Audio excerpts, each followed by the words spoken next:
दोस्तों, इस वीडियो में मैं आपको छत्रपति शिवाजी महाराज के बारे में जो 10 बातें बताने जा रहा हूँ, उनमें से बहुत सारी बातों को आप पहली बार सुनेंगे और आपको यह बातें सुनकर बड़ा आश्चर्य भी महसूस होगा। तो 10वीं चीज है, शिवाजी महाराज का 2 बार राज्याभिषेक किया गया था। शिवाजी महाराज का हिंदू पातशाही का यानी हिंदवी स्वराज्य के राजा के तौर पर 2 बार राज्याभिषेक किया गया था। उनका पहला राज्याभिषेक वाराणसी के विद्वान पंडित गागा भट्ट के द्वारा 6 जून 1674 में किया गया था। वह मुख्यतः वैष्णव तरीके से संपन्न हुआ था। राजा को भगवान विष्णु का अवतार मानकर यह राज्याभिषेक किया गया था। लेकिन शिवाजी महाराज के प्रति सभी हिंदुओं के सभी पंथों को प्यार था। तो शाक्तपंथी और शैवपंथी साधुओं ने भी उनके सामने प्यार से यह प्रस्ताव रखा कि उनका और एक राज्याभिषेक शाक्त और शैव तरीके से किया जाए। शिवाजी महाराज भी उनके प्यार के आगे झुक गए। निश्चलपुरी गोसावी नाम के एक शैवपंथीय साधु ने शिवाजी महाराज का दूसरा राज्याभिषेक 24 सितंबर 1674 में रायगढ़ पर किया था। यह राज्याभिषेक शिवाजी महाराज को भगवान शंकर और शक्ति का अवतार मानकर संपन्न किया था। 9वीं चीज है कि शिवाजी महाराज तीरंदाजी में भी बहुत माहिर थे। दोस्तों, शिवाजी महाराज तलवारबाजी में तो माहिर थे ही, लेकिन इसके साथ ही वो बहुत ही बढ़िया तरीके से तीर भी चला सकते थे। उनके तीर चलाने के कौशल्य के बारे में कई सारे ऐतिहासिक कागजों में लिखा गया है। दोस्तों, छत्रपति शिवाजी महाराज अपनी माता पिता के यानी कि जिजामाता और शहाजी राजे की छठी संतान थी। उनके सबसे बड़े भाई का नाम संभाजी राजे था, लेकिन दुर्भाग्य से उनके 4 भाई बहन अल्पायुषी रहे। बहुत ही कम उम्र में उनके 4 भाई बहनों की मृत्यु हो गई थी। 7वीं चीज है कि शिवाजी महाराज ने धोप तलवार नाम की एक अनोखी तलवार का इजाद किया था। शिवाजी महाराज एक जिज्ञासु और वैज्ञानिक दृष्टिकोण रखने वाले राजा थे। जब उन्होंने देखा कि मुगलों से आमने सामने की लड़ाई में पारंपरिक तलवार का वजन ज्यादा होने के कारण मराठे थक जाते हैं और इसके साथ ही पारंपरिक तलवार छोटी थी और मराठा योद्धाओं के हाथ भी अफगानों और पठानों की तुलना में छोटे, तो फिर उन्होंने तलवार की लंबाई 1 या 1.5 फीट से बढ़ाई, मजबूत और हल्के धातु का इस्तेमाल किया और तलवार का एक अनूठा प्रकार उन्होंने खोज निकाला। शिवाजी महाराज ने खोज निकाली इस तलवार को धोप तलवार, फिरंग तलवार या फिर मराठा भवानी तलवार के नाम से भी जाना जाता है। और ताज्जुब की बात तो यह है दोस्तों कि शिवाजी महाराज ने इन तलवारों का निर्माण स्पेनिश व्यापारियों से स्पेन के माद्रिद शहर में करवाया था। उन्होंने करीब 1 लाख से भी ज्यादा फिरंग या धोप तलवारें स्पेन से बनवा ली थी। आज भी पूरी दुनिया में यह मराठा तलवार वजन में हल्की, लंबी, मजबूत, दोनों तरफ तेज धार वाली और इस्तेमाल में सबसे आसान तलवार होती है। इस भवानी तलवार को दुनिया के बेहतरीन हथियारों में गिना जाता है। दोस्तों, शिवाजी महाराज के बारे में छठी चीज यह है कि शिवाजी महाराज को फादर ऑफ इंडियन नेवी यानी भारतीय नौसेना का जनक कहा जाता है और इसके साथ ही Shivaji Maharaj father of Indian merchant navy भी है। शिवाजी महाराज एक दूर की सोच रखने वाले राजा थे। समंदर और नौसेना का महत्व उन्होंने जान लिया था। शिवाजी महाराज हमेशा कहते थे कि जिसकी नौसेना उसी का समंदर और उसका ही व्यापार। उन्होंने खुद की नौसेना खड़ी की थी। जब उन्होंने पहली बार यह कोशिश की थी तब उन्होंने पुर्तगालों से मदद ली थी। उनकी यह कोशिश देखकर अंग्रेजों ने उनका खूब मजाक भी उड़ाया था, लेकिन इसके बाद में सिर्फ 8-10 सालों में मराठों ने इतनी तरक्की कर ली थी कि अंग्रेज भी आश्चर्यचकित रह गए थे। शिवाजी महाराज ने बड़े बड़े बहुत सारे लड़ाकू जहाजों का स्वदेशी तरीके से अपने यहाँ पे निर्माण कर अपनी बड़ी नौसेना बनाई थी। उनके जहाज हल्के और तेज भागने वाले होते थे। शिवाजी महाराज की तेज और हल्की नौसेना ने अंग्रेजों की नौसेना को भी परास्त कर दिया था। डरे हुए अंग्रेजों ने फिर स्वराज्य के छोटे छोटे हल्के जहाजों की नकल उतारना शुरू किया था।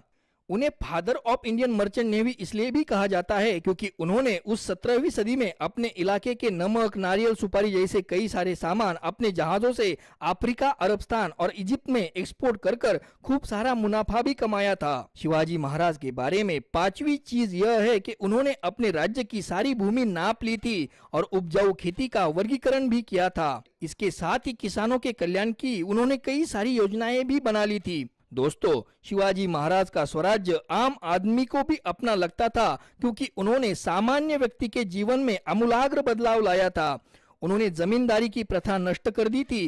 किसान और सरकार का प्रत्यक्ष संबंध उन्होंने प्रस्तापित किया था। बीच में से जमींदारों जैसे दलालों को उन्होंने हटा दिया था अपने राज्य की पूरी जमीन को नापकर उसकी उपज के अनुसार जमीन का वर्गीकरण भी कर लिया था। उस 17वीं सदी में भी उन्होंने किसानों के लिए फसल ऋण, सिंचाई, कृषि माल के लिए बाजार की व्यवस्था, युद्ध तथा नैसर्गिक आपत्तियों में किसानों की मदद, ऐसे कई सारे तरीकों से आम किसान का जीवन खुशहाल बनाने की कोशिश की थी। दोस्तों, शिवाजी महाराज के बारे में चौथी चीज है कि उन्होंने अंधविश्वास निर्मूलन और सामाजिक क्रांति का भी काम किया था। शिवाजी महाराज अपने समय से कई आगे थे। उन्होंने किसी भी अंधविश्वास को मानने से इनकार किया था।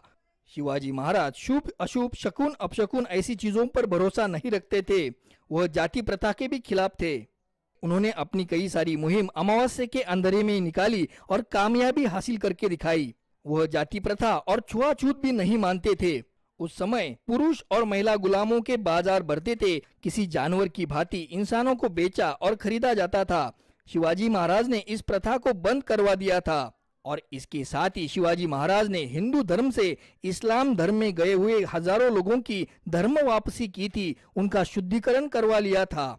उन्हें फिर से अपने गले लगाकर हिंदू धर्म को बढ़ाने का महत्वपूर्ण काम भी किया था। शिवाजी महाराज के बारे में हैरान कर देने वाली तीसरी चीज यह है कि शिवाजी महाराज सूचना और जानकारी का महत्व जानते थे और उसकी योग्य कीमत भी चुकाते थे। दोस्तों, यह 21वीं सदी यानी सूचना और जानकारी की सदी है। डेटा यानी जानकारी, सूचना, यह नई दुनिया की नई करेंसी है। शिवाजी महाराज ने डेटा यानी जानकारी का महत्व पहचान लिया था। सही जानकारी तुरंत मिल सके इसलिए उन्होंने 4000 जासूसों की एक अनुशासित संगठन बनाई थी और शिवाजी महाराज सबसे ज्यादा खर्चा जानकारी जुटाने के लिए करते थे।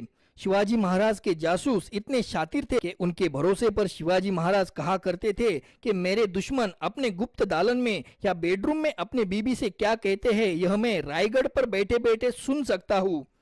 शिवाजी महाराज की कामयाबी में बहुत बड़ा हाथ उनकी जासूस संगठन का था। शिवाजी महाराज के बारे में दूसरी चीज यह है कि उन्हें हिंदू संस्कृति का बड़ा अभिमान था और हिंदू संस्कृति का संरक्षण करने का काम उन्होंने आखिर तक किया। छत्रपति शिवाजी महाराज को अपनी मिट्टी का, अपने लोगों का और अपनी संस्कृति का बड़ा गर्व और अभिमान था। वह खुद को बड़े गर्व से हिंदू कहते थे। उनका यह कहना था कि जो लोग अपनी खुद की संस्कृति को भुला देते हैं वह गुलाम बन जाते हैं। उन्होंने अपने राज कारोबार से तुर्की, फारसी और अरबी शब्द हटा दिए थे और उसकी जगह पर उन्होंने संस्कृत और प्राकृत शब्दों का इस्तेमाल करना शुरू किया था। और शिवाजी महाराज के बारे में पहले क्रमांक की चीज है और वह सबसे हैरान कर देने वाली है कि उन्होंने दिल्ली का तख्त काबिज करने की भी योजना बना ली थी, जिसे वह थोरली मसलत यानी बड़ी योजना कहते थे। दोस्तों, शिवाजी महाराज आगरा से बादशाह आलमगीर औरंगजेब की कैद से खुद को छुड़ाकर महाराष्ट्र वापस आए थे। उन्होंने जान लिया था और उन्होंने यह ठान भी लिया था कि अगर हम सभी हिंदू इकट्ठा हो जाए तो दिल्ली का तख्त भी हासिल करना हमारे लिए कोई मुश्किल बात नहीं है। इसके लिए उन्होंने एक योजना भी बना ली थी जिसे वह थोरली मसलत यानी बड़ी योजना कहते थे। इस थोरली मसलत के लिए उन्होंने कई सारे कदम भी उठाए थे, जैसे कि महाराजा छत्रसाल को खुद का नया राज्य बनाने के लिए उन्होंने प्रेरणा दी थी।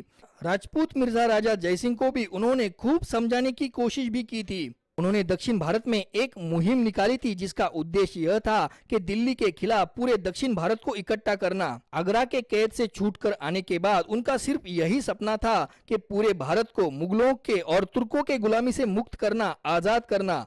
लेकिन दोस्तों, भारत का दुर्भाग्य यह था कि इस दूर के सोचने वाले राजा को बहुत ही कम आयु मिली थी। अगर भगवान ने शिवाजी महाराज को और 10-20 सालों की उम्र दे दी होती तो आज हमारे भारत का चित्र कुछ अलग ही होता।